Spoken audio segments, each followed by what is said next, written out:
Have you ever liked someone so much that you start imagining whole conversation, whole futures with that person before anything even happened? And in our head, it all feels real, right? And that's exactly what this book is about. This book is White Knight by Dostoevsky. And instead of just giving the summary of this book or just revealing the plot of this book, let's talk about the psychology behind it. The psychology behind the main characters of this book. Because what I think is this book is not just about the love or not just about the philosophy, but it's about the traps our mind creates for us.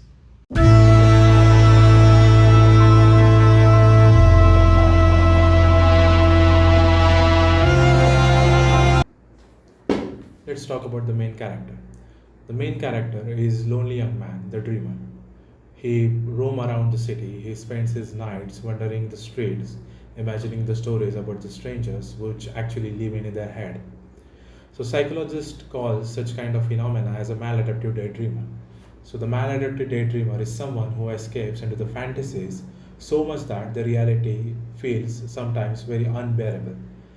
And to be honest, in our day to day life, we are all some kind of maladaptive daydreamers. We binge watch shows, we stalk Instagram crushes, we imagine a romance that actually doesn't exist. Such kind of thought actually comforts us, but it also makes us the crash. When the reality actually hits, it's 10 times more painful than such thoughts.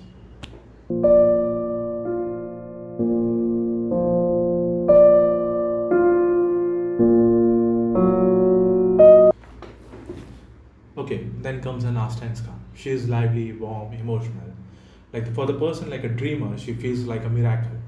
But underneath, she has an anxious attachment style. She fears being abandoned, and that's why she clings to the lover who left her for a while here. And when she feels lonely, she leans to a dreamer as a temporary support. So, according to this attachment theory, the anxiety is the price we pay for an attachment.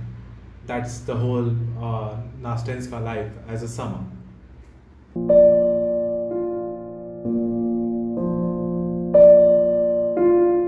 So, for 4 nights, the dreamer and Nastenka walk together. For the dreamer, it's a heaven, his fantasies finally has a face.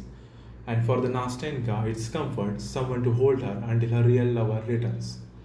But that's not a love in between them, that's a projection and coping.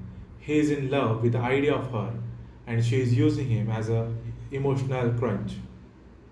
And don't we know this kind of story? We have seen such kind of stories all around us. When we are not in love with the person, but with the feeling they gave us.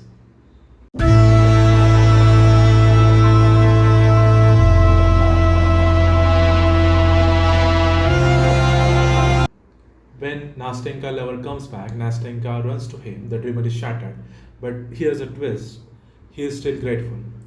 What dreamer says is, even if it was short, it was just 4 night love, those nights gave him more happiness than his whole life. And maybe that's Dostoevsky message at the end. Even if love doesn't last, the fact that we felt it all makes life worth living. So I will leave you with this. Are you living in dreams or are you living in reality? Thanks for watching. If this hit you, drop your thoughts below. I would love to hear your story.